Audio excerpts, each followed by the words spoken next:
आज हमारे चैप्टर का सेकंड लेक्चर होने वाला है। इसका हमने यहाँ तक पढ़ लिया था। आज हमारा chemicals, enzymes, other bioactive molecule से हम कंटिन्यू करेंगे इस लेक्चर को। चलो फिर स्टार्ट करते हैं।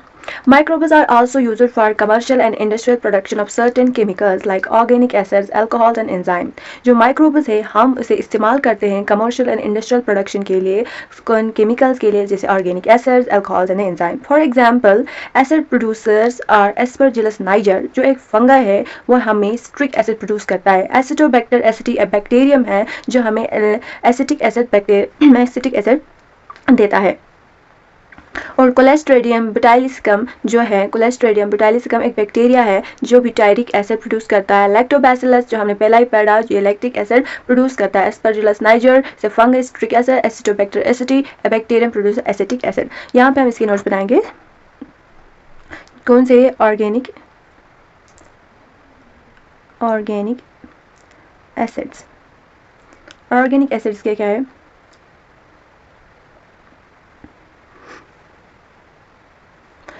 एक तो है, शॉर्ट में लिखूंगी मैं, एस्परजिलस। एस्परजिलस जो है ये एक फंगाई है। इसको याद रखने की जरूरत है क्योंकि हम कंफ्यूज हो जाते हैं कि सबको बैक्टीरिया मान लेते हैं। एस्परजिलस नाइजर जो है ये एक फंगस है और हमें ये क्या प्रोड्यूस करता है? स्ट्रिक एसिड प्रोड्यूस करता है। दूसरा क्या है? एसिटोबैक्टर एसिटी ये एक बैक्टीरिया है। क्या प्रोड्यूस करता है? Acetic acid. नाम से ही मिलता जुलता है, एसिटिक एसिड। दूसरा है कोलेस्ट्रेडियम ब्यूटाइलिसिकम। ये क्या है? ये एक बैक्टीरिया है। ये नाम से ब्यूटाइलिसिकम बैक्टीरिया लग रहा है। ये हमें ब्यूटाइरिक एसिड प्रोवाइड करता है या प्रोड्यूस करता है। चौथा हम सबको पता है, लैक्टोबैसिलस। ये एक बैक्टीरिया है, ये लैक्टिक एसिड प्रोड्यूस करता है।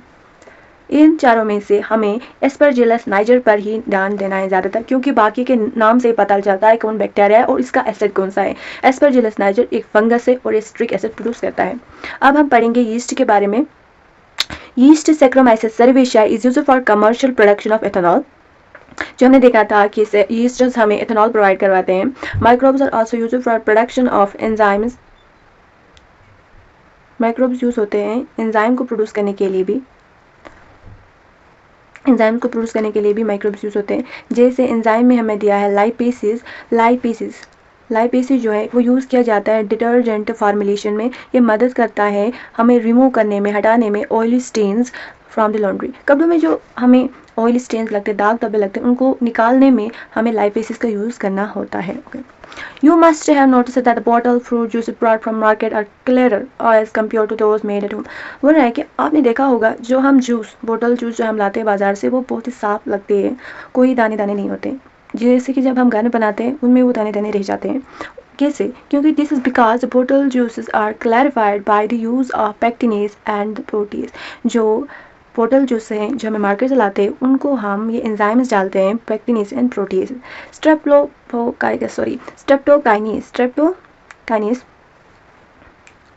Streptokinase produced by the bacterium. Streptokinase एक बैक्टीरिया प्रोड्यूस करता है जिसका नाम है स्ट्रेप्टोकोकस।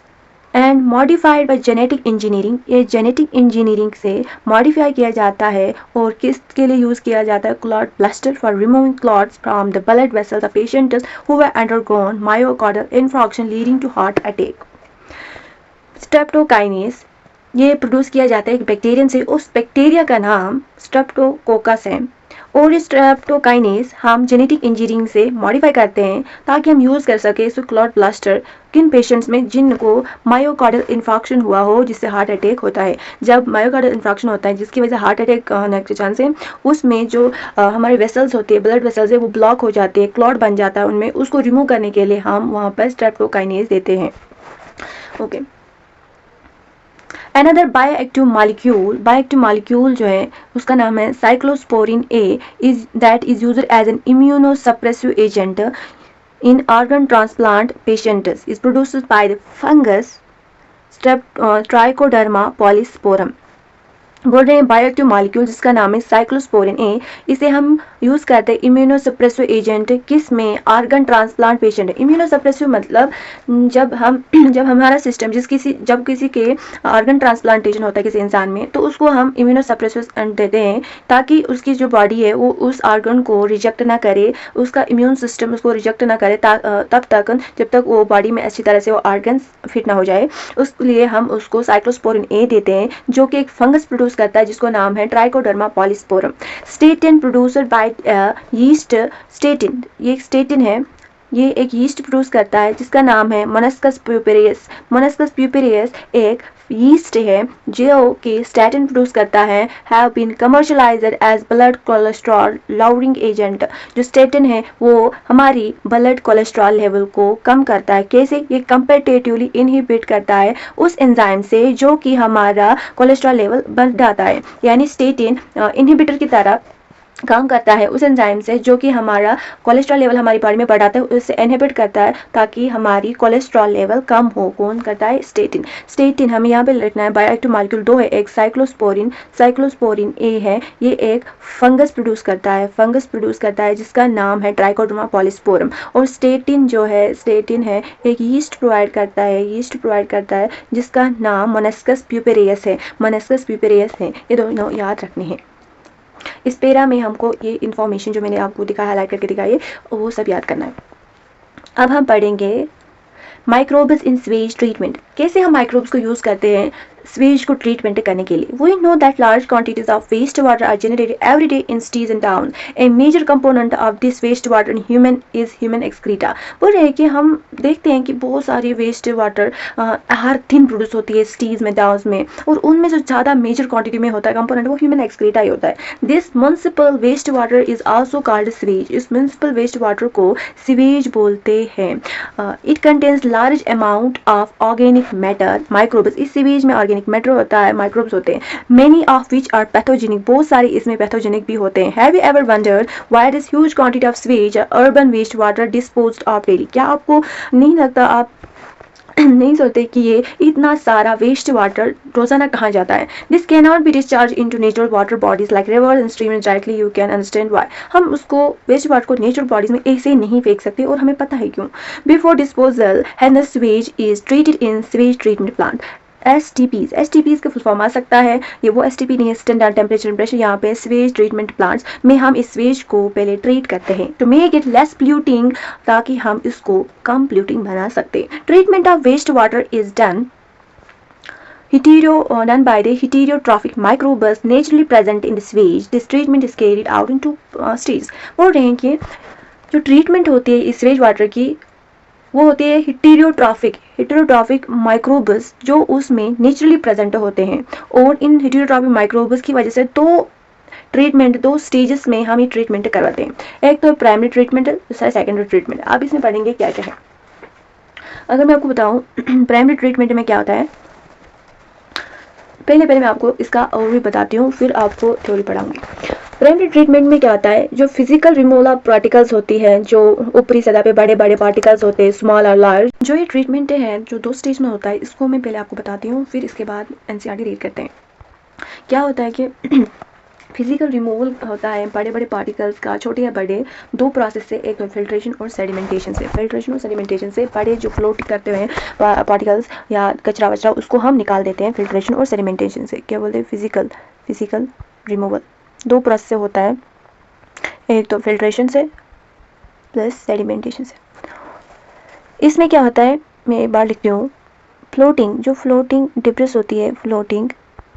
होती है उसको हम रिमूव करते हैं सीक्वेंशियल फिल्ट्रेशन से। यानी सीक्वेंशियली फिल्टर करते हैं जो फ्लोटिंग कचरा होता है, डिब्रिस होते हैं, छोटे छोटे पेबल्स नहीं, वो तो ग्रिट होता है। जो डिब्रिस होता है, फ्लोटिंग डिब्रिस होता है, उसको हम सीक्वेंशियल फिल्ट्रेशन से रिमूव करते हैं। दूसरे में क्या होता है, ग्रिट है। ग्रिट में क्या होता है, ग्रिट में होते हैं छोटे छोटे पेबल्स, छोटे छोटे पत्थर, मिट्टी, स्मॉल पेबल्स, उसको हम रिमूव करते हैं सेडिमेंटेशन से। एक तो फिजिकल रिमूवल, फिल्ट्रेशन, सेडिमेंटेशन, उसमें भी फ्लोटिंग डिब्रिस सीक्वेंशियल फिल्ट्रेशन से रिमूव करते हैं और ग्रिट उसको हम सेडिमेंटेशन से रिमूव करते हैं। अब मैं आपको बताऊंगी जो सॉलिड सेटल हो जाता है इस फिजिकल रिमूवल के बाद, जो सॉलिड सेटल हो जाता है, उस सॉलिड को वो बनाता है, जो फिल्ट्रेशन के बाद, फिल्ट्रेशन सेडिमेंटेशन के बाद जो सॉलिड सेटल हो जाता है उस वो बनाता है प्राइमरी स्लज। क्या बनाता है? Primary sludge. इस प्राइमरी स्लज में जो ऊपर जो तैरता है ना पानी, ऊपर जो तैरता है, जिसे हम सुपरनेंट कहते हैं, सुपरनेंट पानी जो तैरता है उसको इफ्लुएंट बनाते हैं, इसको इफ्लुएंट बोलते हैं। इस इफ्लुएंट को हम ट्रांसफ़र करते हैं सेटलिंग टैंक में, जिसमें प्राइमरी सेटलिंग टैंक में इसको ट्रांसफ़र करते हैं, किसको? इस इफ्लुएंट को, जो पानी तैरता है सुपरनेंट को वो बनाता है इफ्लुएंट, और इफ्लुएंट को हम ट्रांसफ़र करते हैं प्राइमरी सेटलिंग टैंक में। फिर क्या होता है? प्राइमरी सेटलिंग टैंक में तो हम इसको ट्रांसफ़र करते हैं किसके लिए? For secondary treatment. Secondary treatment के लिए हम इस इफ्लुएंट को प्राइमरी सेटलिंग टैंक में डालते हैं। पहले मैं आपको फिर से बताती हूँ क्या हुआ। फिजिकल रिमूवल करते हैं, बड़े जो कचरा पानी पे तैरता है उसको फिल्ट्रेशन सेडिमेंटेशन से रिमूव करते हैं। इसमें फ्लोटिंग डिब्रिस को हम सीक्वेंशियल फिल्ट्रेशन से रिमूव करते हैं। ग्रिट जिसमें सॉयल स्मॉल पेबल्स होते हैं, हम उसको सेडिमेंटेशन से अलग करते हैं। जो फिर सॉलिड सेटल डाउन हो जाता है वो प्राइमरी स्लज बनाता है। उस प्राइमरी स्लज पे जो पानी तैरता है उसको सुपरनेंट कहते हैं और वो इफ्लुएंट बनाता है। फिर इस इफ्लुएंट को हम सेकेंडरी ट्रीटमेंट के लिए प्राइमरी सेटलिंग टैंक में डालते हैं। अब हम इससे आगे पढ़ेंगे क्या हुआ। जो प्राइमरी इफ्लुएंट, हम इफ्लुएंट ही कहेंगे, जो इफ्लुएंट है प्राइमरी, जो प्राइमरी इफ्लुएंट है ये, इसमें क्या होता है, ये हम इसको पास करते हैं, प्राइमरी इफ्लुएंट को हम पास करते हैं बड़े एरिएशन टैंक में, बड़े एरिएशन टैंक में इनको डालते हैं इस इफ्लुएंट को, जो हमने सेकेंडरी ट्रीटमेंट के लिए प्राइमरी सेटलिंग टैंक में डाला था, इसको हम लार्ज एरिएशन टैंक में डालते हैं, जहां पर लगातार कॉन्स्टेंटली एजिटेट करते हैं और इसमें एयर पंप करते हैं ताकि विग्रस ग्रोथ हो सके एंड जैसे एरोबिक बैक्टीरिया की, एरोबिक माइक्रोब्स की इनटू फ्लॉक्स यानी जो गुच्छे बनते हैं एरोबिक बैक्टीरिया के, जब हम विग्रसली बहुत सा हवा इसमें पंप करते हैं। फिर क्या होता है? मेजर ऑर्गेनिक जो प्रेजेंट होता है वो इसी इफ्लुएंट में, वो इस सेकेंड ट्रीटमेंट में कंज्यूम हो जाता है। जो मेजर ऑर्गेनिक जो वेस्ट होता है, मटेरियल होता है, वो कंज्यूम हो जाता है इस टाइप में इफ्लुएंट में। बीओडी लेवल, जब माइक्रो ऑर्गेनिज्म कम होती है, बीओडी लेवल यानी बायोकेमिकल ऑक्सीजन डिमांड जब सिग्निफिकेंटली डिक्रीज हो जाती है, फिर क्या करते हैं? हम इस इफ्लुएंट को पास करते हैं सेटलिंग टैंक में, सेकेंडरी सेटलिंग टैंक। जब इफ्लुएंट को, जो प्राइमरी इफ्लुएंट था, इसको हम इफ्लुएंट को फिर ट्रांसफ़र करते हैं सेकेंडरी सेटलिंग टैंक में, जहाँ पे जो फ्लॉक्स होते हैं, जो गुच्छे बने हुए थे एरोबिक माइक्रोब्स को, वो सेडिमेंट हो जाते हैं, और इसी सेडिमेंट को बोलते हैं एक्टिवेटेड स्लज। और इस एक्टिवेटेड स्लज में स्मॉल अमाउंट जो है वो हम एरिएशन टैंक में डालते हैं, जो हम प्राइमरी सेटलिंग टैंक थी, एरिएशन टैंक में डालते हैं एज एन इनोक्यूलम, स्टार्टर की तरह से दही में बनाने के लिए, दही जमाने के लिए, वैसे यहाँ पे माइक्रोब्स और ग्रो कर सके उनके लिए हम ये फ्लॉक्स डालते हैं, स्मॉल अमाउंट एक्टिवेटेड स्लज को। और जो मेजर पार्ट जो होता है इस एक्टिवेटेड स्लज का, वो एनारोबिक, वो हम एनारोबिक स्लज डाइजेस्टर में डालते हैं, एनारोबिक स्लज डाइजेस्टर में डालते हैं, जहाँ पर बैक्टीरिया ग्रो करते हैं एनारोबिकली, मतलब उनको एयर की ज़रूरत नहीं पड़ती है, वो एनारोबिकली ग्रो करते हैं और डाइजेस्ट कर देते हैं, इनको खा जाते हैं, इन एक्टिवेटेड स्लज को डाइजेस्ट दीज बैक्टीरियाज फंगी जो प्रेजेंट हैं इस एक्टिवेटेड स्लज में। और ड्यूरिंग इस डाइजेशन के दौरान क्या होता है?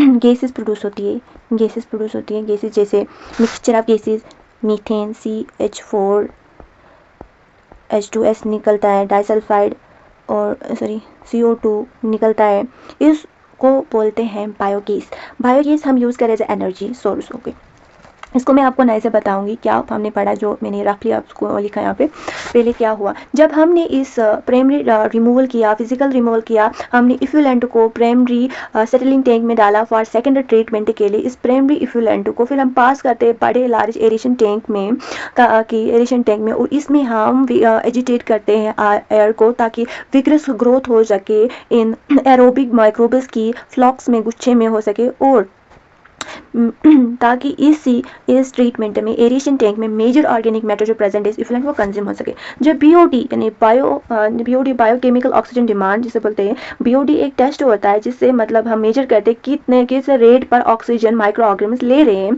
जब वो सिग्निफिकेंटली डिक्रीज कर जाए तो अब हम इफ्लुएंट को सेकेंडरी सेटलिंग टैंक में डालते हैं, और वहाँ पर जो फ्लॉक्स होते हैं वो नीचे जम जाते हैं, सेडिमेंट हो जाते हैं, और उसी सेडिमेंट को हम एक्टिवेटेड स्लज कहते हैं। इसमें थोड़ा सा अमाउंट हम एज एन इनोक्यूलम यूज़ करते हैं, एरेशन टैंक में डालते हैं, और मेजर अमाउंट हम एनारोबिक स्लाइड डाइजेस्टर में डालते हैं जहाँ पर बैक्टीरिया ग्रो होती है एनएरोबिकली और डाइजेस्ट करते हैं इन बैक्टीरिया और फंगाई को। और इस दौरान गैसेस प्रोड्यूस होती है जैसे मीथेन, CH4, H2S, CO2 होती है गैस, इनको मिक्सचर गैस प्रोड्यूस होते हैं जो बायोगैस की तरह यूज़ किए जाते हैं एज एन एनर्जी सोर्स। अब हम NCERT पढ़ेंगे और अब NCERT आपको बहुत ही मक्खन लगेगी।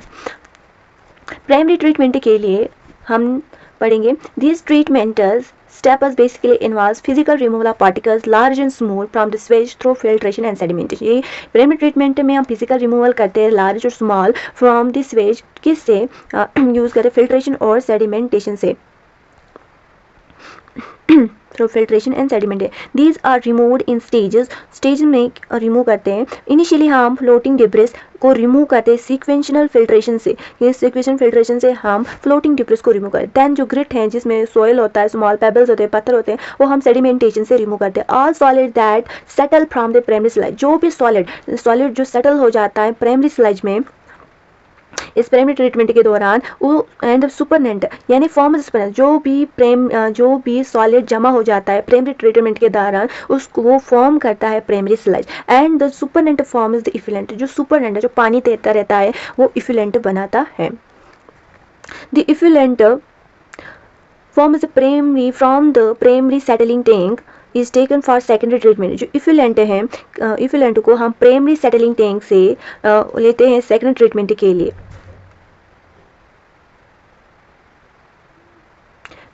जो इफ्लुएंट है प्राइमरी सेटलिंग टैंक में उसको हम सेकेंडरी ट्रीटमेंट के लिए लेके जाते हैं। सेकेंडरी ट्रीटमेंट को हम बायोलॉजिकल ट्रीटमेंट भी कहते हैं, सेकेंडरी ट्रीटमेंट को बायोलॉजिकल ट्रीटमेंट भी कहते हैं, इसको याद रखना।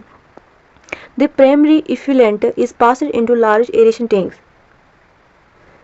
जो प्राइमरी इफ्लुएंट है जो पानी तैर रहा था प्राइमरी ट्रीटमेंट के दौरान, जो प्राइमरी इफ्लुएंट है उसको हम फिर पास करते हैं लार्ज एरेशन टैंक में, wire it is constantly agitated, जहाँ पे इसको लगातार चलाते हैं मैकेनिकली और उसमें एयर पंप करते हैं। This allows vigorous growth of useful aerobic microbes into flocs, क्योंकि जब हम इसमें ऑक्सीजन डाल रहे हैं कॉन्स्टेंटली, इसमें एरोबिक माइक्रोब्स की ग्रोथ ज़्यादा हो रही है इनटू फ्लॉक्स। फ्लॉक्स क्या है, ये एक masses of bacteria associated fungal filament to form mesh like structure. जो फ्लॉक्स है ये मास होता है बैक्टीरिया का जिनमें फंगल फिलामेंट्स भी होते हैं ताकि वो मेश लाइक स्ट्रक्चर बना सके, गुच्छा जैसा बना सके। While growing this microbes consume the major part of organic matter in the effluent. जब ये माइक्रोब्स ग्रो कर रहे होते हैं मेजर ऑर्गेनिक मैटर जो इस इफ्लुएंट में होता है वो कंज्यूम हो जाता है। This significantly reduces the BOD, जिसकी वजह से बायोकेमिकल ऑक्सीजन डिमांड इफ्लुएंट की बहुत कम हो जाती है। यहाँ पे BOD का बताया क्या है BOD। BOD refers to the amount of oxygen that would be consumed if all the organic matter in 1 liter of water were oxidized by bacteria। बोल रहे हैं जो BOD वो अमाउंट है ऑक्सीजन का that would be consumed, जो consume करेंगे if all the वो जो कंज्यूम करेंगे माइक्रोब्स या बैक्टीरिया, अगर सारा ऑर्गेनिक मैटर 1 लीटर ऑफ पानी में वो ऑक्सीडाइज हो जाए, खत्म हो जाए। क्या BOD वो अमाउंट ऑफ ऑक्सीजन है माइक्रोब जो कंज्यूम करेंगे 1 लीटर पानी में, जितनी भी ऑर्गेनिक मैटर प्रेजेंट है, गंदगी प्रेजेंट है, जब वो सारा कंज्यूम हो जाए, ऑक्सीडाइज हो जाए, उसको ही हम BOD बोलते हैं। This sewage water is treated till the BOD is reduced. जो सीवेज वाटर है हम तब तक उसको ट्रीट करते हैं जब BOD कम ना हो जाए, बहुत ज़्यादा रिड्यूस ना हो जाए।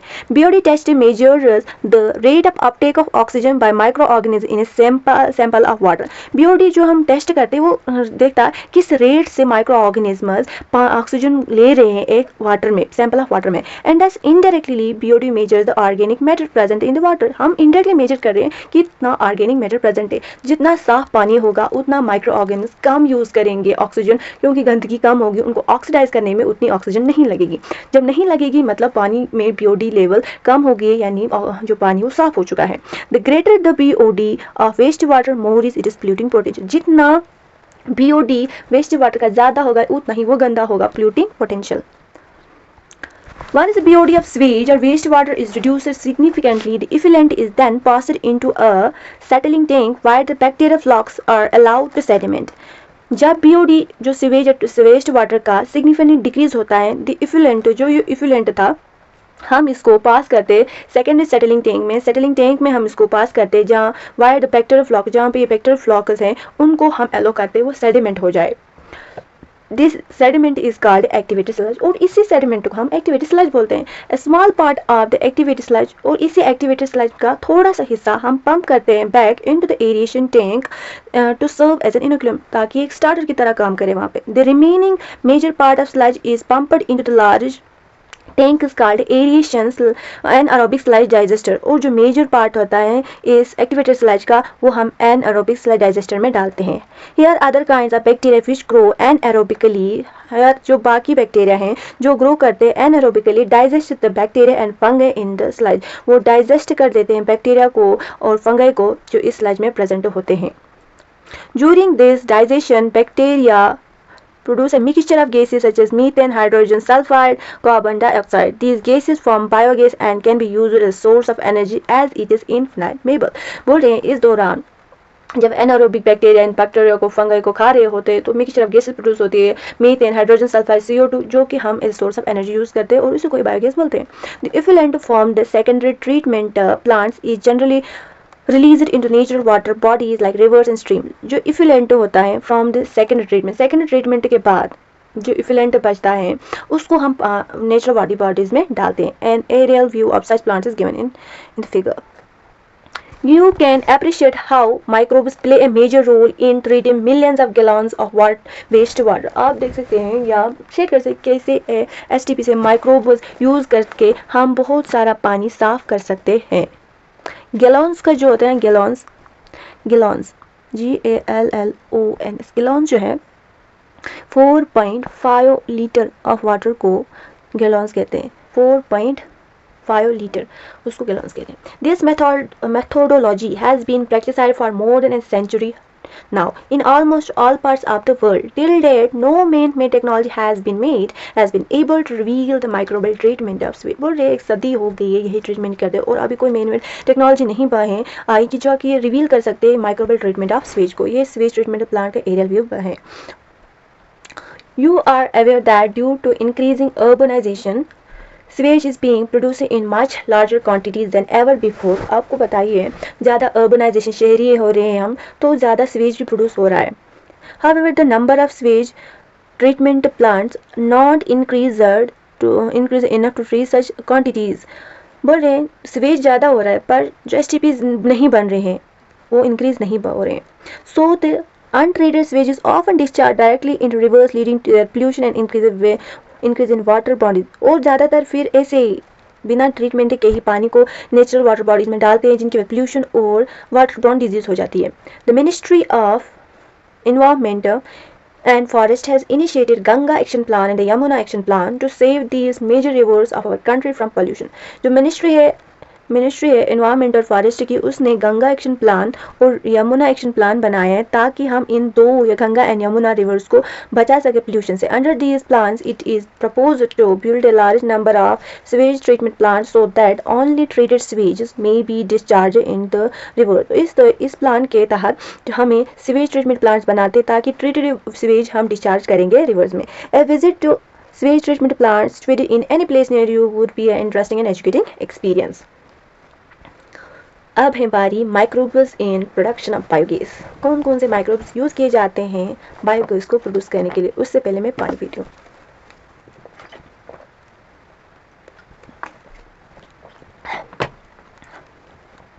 अभी कितना पढ़ना है हमें, 1 2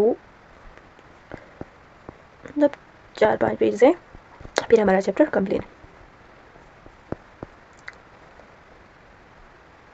Microbes in production of biogas. Biogas is a mixture of gases containing predominantly methane produced by the microbial activity and which may be used as fuel. जो बायोगैस है वो मिक्सचर होता है गैसेस का, उसमें भी ज़्यादातर मीथेन प्रेजेंट होता है जो कि माइक्रोबियल एक्टिविटी की वजह से प्रोड्यूस होता है और हम उसे यूज़ करते हैं as a fuel. You have learn that microbial produce different types of gases and products during growth and metabolism. याद रखना कि जो माइक्रोब्स है वो different types of gases and products produce करते हैं कब, जब उनकी ग्रोथ होती है और मेटाबॉलिज्म के दरमियान microbes different gases and products produce करते हैं कब, ग्रोथ और metabolism. The type of the gas produce depends upon the microbe and organic substrate they utilise. कौन सा टाइप का गैस प्रोड्यूस होगा वो डिपेंड होता है कि हमने कौन सा माइक्रोब यूज किया है और वो कौन सा ऑर्गेनिक सबस्ट्रेट यूज कर रहा था। In the example cited in relation to fermentation of dough, cheese making and production of beverage, the main gas producer was CO2।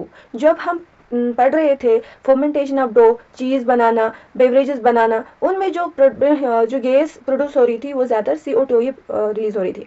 However, certain bacteria which grow anaerobically on cellulosic material produce large amount of methane along with CO2 and hydrogen। H2 बोल रहे certain bacteria हैं जो कि एनएरोबिकली grow करते हैं। एनएरोबिकली यानी oxygen की ज़रूरत के बगैर ही वो ग्रो करते हैं, वो ऑन सेलुलोसिक मटेरियल खा के, जिनमें सेलुलोज प्रेजेंट होता है, वो खा के एनएरोबिक बैक्टीरिया वो प्रोड्यूस करते हैं ज़्यादातर लार्ज अमाउंट ऑफ मीथेन किस के साथ, CO2 और हाइड्रोजन के साथ।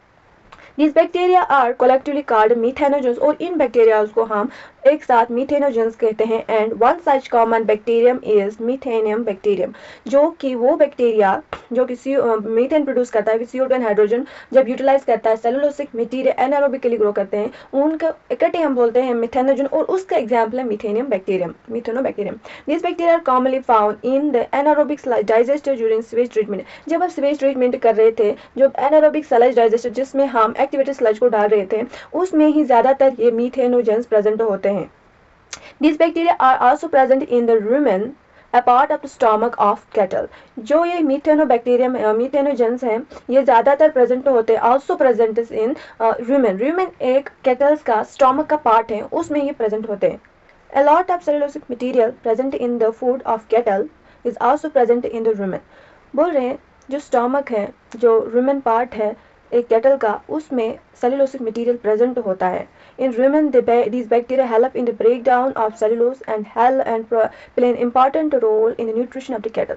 जब ये मीथेनोजेंस इस रुमेन पार्ट में होते हैं कैटल के और उसी में सेलुलोसिक मटेरियल भी प्रेजेंट होता है, इसकी ब्रेक डाउन करते हैं और इसकी वजह से उनको न्यूट्रिशन मिलने में मदद होती है कैटल्स को। Thus, the excreta dung of cattle, commonly called the gobar, is rich in these bacteria। यानी जो excreta गोबर होता है and cattles का, उनमें ज़्यादातर मीथेनोजेंस होते हैं। Dung can be used for generation of biogas, commonly called गोबर गैस। जो गोबर है वो हम यूज़ करते हैं बायोगैस प्रोड्यूस करने में। Biogas plant consists of a concrete tank 10 to 15 feet deep in which bio wastes are collected and a slurry of dung is fed। बोल रहे हैं बायोगैस प्लांट, उसमें एक कंक्रीट टैंक होता है, एक कंक्रीट टैंक होता है जो 10 की 15 फीट गहरा होता है, 10 से 10 to 15 फीट गहरा होता है, फीट दिया है मीटर नहीं दिया, फीट गहरा होता है। इन विच जिसमें बायो वेस्ट आर कलेक्टेड, उसमें बायो वेस्ट जो कलेक्ट करते हैं और इसकी चटनी बनाते हैं, सैलरी बनाते हैं of the dung is fed. A floating cover is placed over of the celery which keeps on rising as gas is produced in the tank due to the microbial activity। और इस पे हम एक floating covering रखते हैं जो कि gas produce होने की वजह से ऊपर मूव करता रहता है, produce by the microbial activity की वजह से गैस प्रोड्यूस होता है और जो हम ढक्कन रखे हैं वो ऊपर ऊपर उठता रहता है। The biogas plant has an outlet, उसमें एक आउटलेट भी होती है which is connected to a pipe to supply biogas to nearby houses। जो बायोगैस प्लांट है उसमें आउटलेट होती है जहाँ से गैस जो नज़दीकी घर होते हैं उनमें पहुंचाया जाता है। The spent slurry is remove through another outlet and may be used fertiliser. जो हमने इसमें ये डाला था, वेस्ट डाला था, बायो वेस्ट डाला था, उसको हम दूसरी जगह से निकाल देते हैं और उसको फर्टिलाइजर की तरह इस्तेमाल करते हैं। Cattle dung is available in large quantities in rural areas while cattles are used for variety of purpose. बोल रहे हैं कि कैटल का जो गोबर है वो ज़्यादातर गाँव देहाती इलाकों में पाए जाते हैं, क्योंकि वहाँ पर जो कैटल्स यूज़ करते हैं, मवेशी हम पालते हैं बहुत चीज़ों के लिए, बहुत ही पर्पज़ के लिए, variety of purpose. So biogas plants are more often built in rural area. तभी जो बायोगैस प्लांट्स है वो ज़्यादातर रूरल एरियाज में ही होते हैं। The biogas producer is user for cooking and lighting. जो बायोगैस है वो हम फिर यूज़ करते हैं पकाने के लिए और लाइट के लिए। The picture of a biogas plant is shown. The technology of biogas production, जो टेक्नोलॉजी है बायोगैस को प्रोड्यूस करने की, वो डेवलप हुई थी इंडिया में ही, mainly due to the efforts of Indian agriculture research institute IARI, Indian Agricultural Research Institute and Khadi and village industries communication. दो है, एक तो IARI and KVIC, Indian agriculture research institute and Khadi and village industries communication, ये दो हैं। इन्होंने यहाँ पर ये टेक्नोलॉजी इंडिया में लाई ताकि हम गोबर से बायोगैस प्रोड्यूस कर सकें। If your school is situated in village और near a village, it would be very interesting to inquire if there are any biogas plants nearby. Visit the biogas plants and learn more about it from the people who are actually managing it. अब हम पढ़ेंगे अगला topic जिसका नाम है microbes as bio control agents. Biocontrol refers to the use of biological methods for controlling plants, disease and pests. Biocontrol क्या है? Biocontrol एक biological method है जिससे हम कंट्रोल कर सकते हैं प्लांट के डिजीजेस और पेस्ट्स के। प्लांट डिजीज और पेस्ट्स को कंट्रोल करने के लिए जो हम बायोलॉजिकल मेथड यूज़ करते हैं वही बायोलॉजिकल कंट्रोल हैं। In modern society, these problems have been tackled increasingly by the use of chemical. जो ये पेस्ट्स है, प्लांट डिजीज और पेस्ट्स, इनकी तादाद आज के ज़माने में ज़्यादा है क्योंकि हम यूज़ करते हैं chemical. By the use of insecticides, pesticides, जो हम इंसेक्टिसाइड पेस्टिसाइड्स यूज़ करते हैं प्लांटों में, अपने खेतों में, इनकी वजह से ये प्लांट में डिजीज और पेस्ट ज़्यादा हो जाते हैं।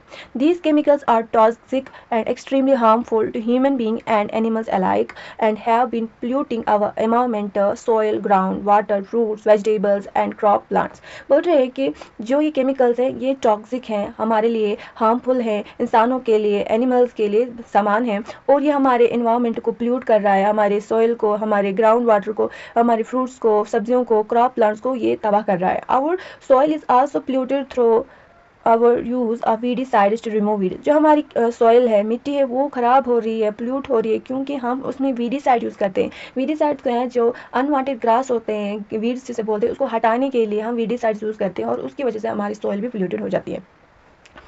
Biological control of pests and disease. आप पढ़ेंगे जो हम ये बायोलॉजिकल मेथड यूज़ कर रहे हैं डिजीज़ को कंट्रोल कर रहे हैं, पेस्ट को कंट्रोल करने में प्लांट्स की, उसको टॉपिक को पढ़ेंगे अब गहराई के साथ।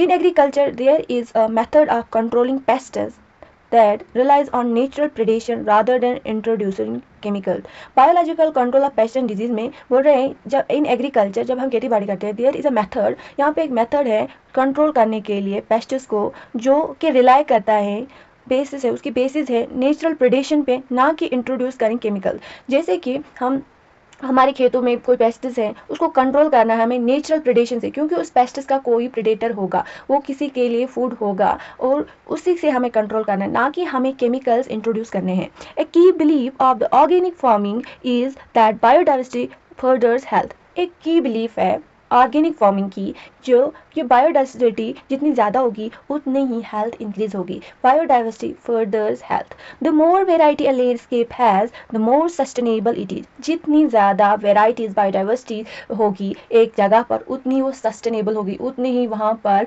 बहुत सारे जीव जंतु रह सकते हैं, वहाँ पर बहुत ही प्रजातियाँ रह सकेंगी, उतनी वो सस्टेनेबल होगी। जितनी ज़्यादा वेराइटीज़ उतनी ज़्यादा वो सस्टेनेबल होगा। तो organic farmers therefore works to create a system where the insects that are sometimes called pests are not eradicated but instead are kept at manageable levels by complex systems of checks and balance within a living and vibrant ecosystem. बोल रहे हैं जो organic farmers हैं, जो खेती बाड़ी करते हैं ऑर्गेनिक तरीके से, केमिकल्स इंट्रोड्यूस नहीं करते, वो उन्होंने एक सिस्टम क्रिएट किया है। वो बोल रहे हैं जो इंसेक्ट्स हैं जिनको हम कभी कभार बोलते हैं पेस्ट्स, वो उनको हमें ख़त्म नहीं करना है, झट से ही ख़त्म नहीं करना है, बल्कि हमें उन्हें एक मैनेजेबल लेवल पे रखना है, एक कम्प्लेक्स सिस्टम ऑफ चेक्स और बैलेंस के साथ एक लिविंग और वाइब्रेंट इकोसिस्टम में।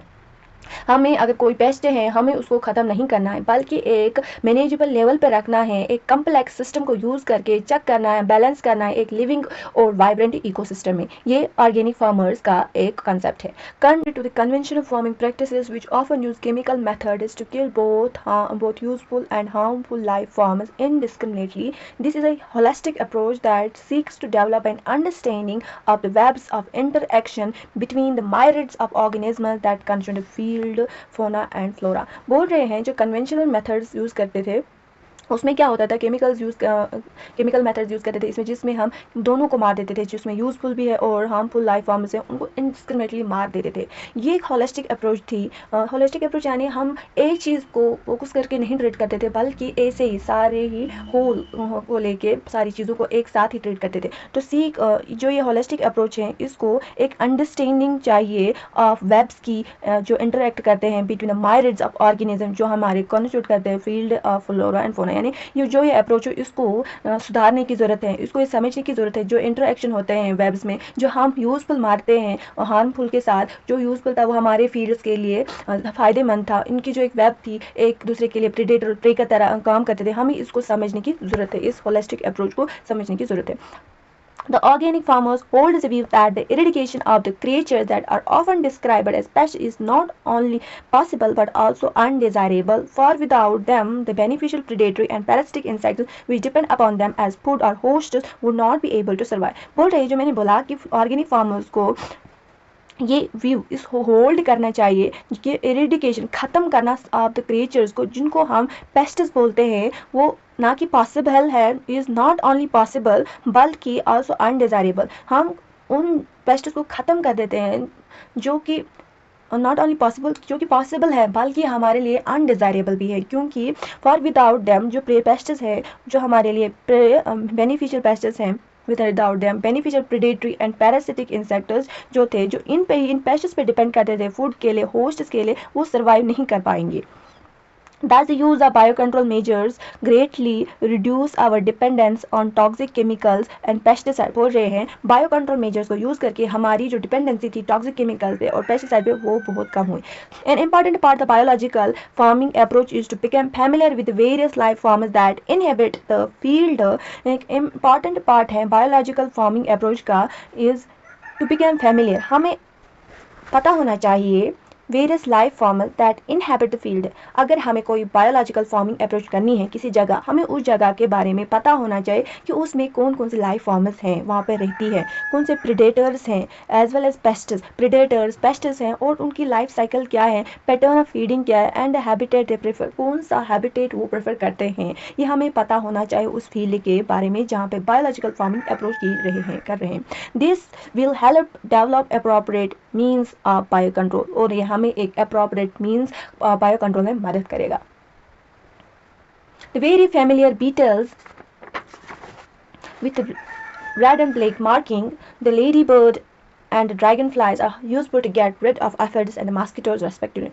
जो आपको पता ही होगा जो बीटल है जिसमें रेड और ब्लैक मार्किंग होती है, लेडी बर्ड और ड्रैगन फ्लाई की, वो हमारे लिए यूजफुल हैं, वो हमें मदद करते हैं एफिड्स और मॉस्किटो से बचाने के लिए हमारे फील्ड्स को। An example of microbial biocontrol agent that can be introduced in order to control butterfly caterpillars is the bacteria Bacillus thuringiensis often written as BT। बोल रहे एक एग्जाम्पल माइक्रोबल बायोकंट्रोल एजेंट्स, यानी माइक्रोब्स हम use करेंगे as a biocontrol agent, ताकि जैसे कि हम कंट्रोल कर सके बटरफ्लाई कैटरपिलर्स, हम एक बैक्टीरिया इंट्रोड्यूस करेंगे जिसका नाम है बैसिलस thuringiensis, जिसको हम शॉर्ट में लिखते हैं BT। These are available in sachets as dried spores are mixed with water and spread onto vulnerable plants such as brassicaceae and fruit trees, while these are eaten by the insect larva in the gut of the larva, the toxin released and the larva is killed। बोल रहे हैं जो bacillus thuringiensis है वो हमें pockets में मिलता है एज ड्राइड स्पोर्स पानी के साथ मिला के स्प्रे करना है उन वेलनरेबल प्लांट्स पे, जैसे कि ब्रेसिकेशिया, फ्रूट ट्रीज और जो इंसेक्ट लार्वा है वो उनको खा जाते हैं और उनके गट में बेसिक मीडियम होने की वजह से ये टॉक्सिन जो है ये एक्टिव हो जाता है और उन इंसेक्ट लार्वास को किल कर देता है। The bacterial disease will kill the caterpillars but leaves other insects unharmed। यहाँ पे याद रखने की ज़रूरत है, जो ये हम यूज़ कर रहे हैं Bacillus thuringiensis as dried spores उसको स्प्रे करते वो इन इंसेक्ट लार्वास को किल करता है, बाकी इंसेक्ट्स को अनहार्म रखता है। Because of the development of the method of genetic engineering का मेथड डेवलप हुआ इन द लास्ट डिकेड और सो 10 साल से पहले, 10 साल से या 10 साल से ज़्यादा, the scientist have introduced bacillus thuringiensis toxin gene into plants. Genetic engineering की डेवलपमेंट होने की वजह से जो साइंटिस्ट हैं उन्होंने बैसिलस thuringiensis में जो ये टॉक्सिन रिलीज करने वाला जीन है वो प्लांट्स में इंट्रोड्यूस कर दिया। Such plants are resistant to attack by insect pests. और जब कोई इंसेक्ट पेस्ट इस प्लांट को खाने लगता है, इसको नुकसान पहुंचाने लगता है, तो उसके टॉक्सिन जीन इसको मार देता है। BT cotton is one such example which is being cultivated in some states of our country। बोल रहे हैं इसी का एग्जाम्पल है BT कॉटन। कॉटन का प्लांट है, उसमें इंट्रोड्यूस किया गया है ये जीन, टॉक्सिन जीन। अब पढ़ेंगे a biological control being developed for use in the treatment of plants disease in the fungus trichoderma। बोल रहे एक बायोलॉजिकल कंट्रोल बीइंग डेवलप्ड, एक बायोलॉजिकल कंट्रोल डेवलप हुआ ताकि हम ट्रीट कर सकते हैं प्लांट डिजीज को। एक फंगस को यूज करते हैं ट्राइकोडर्मा।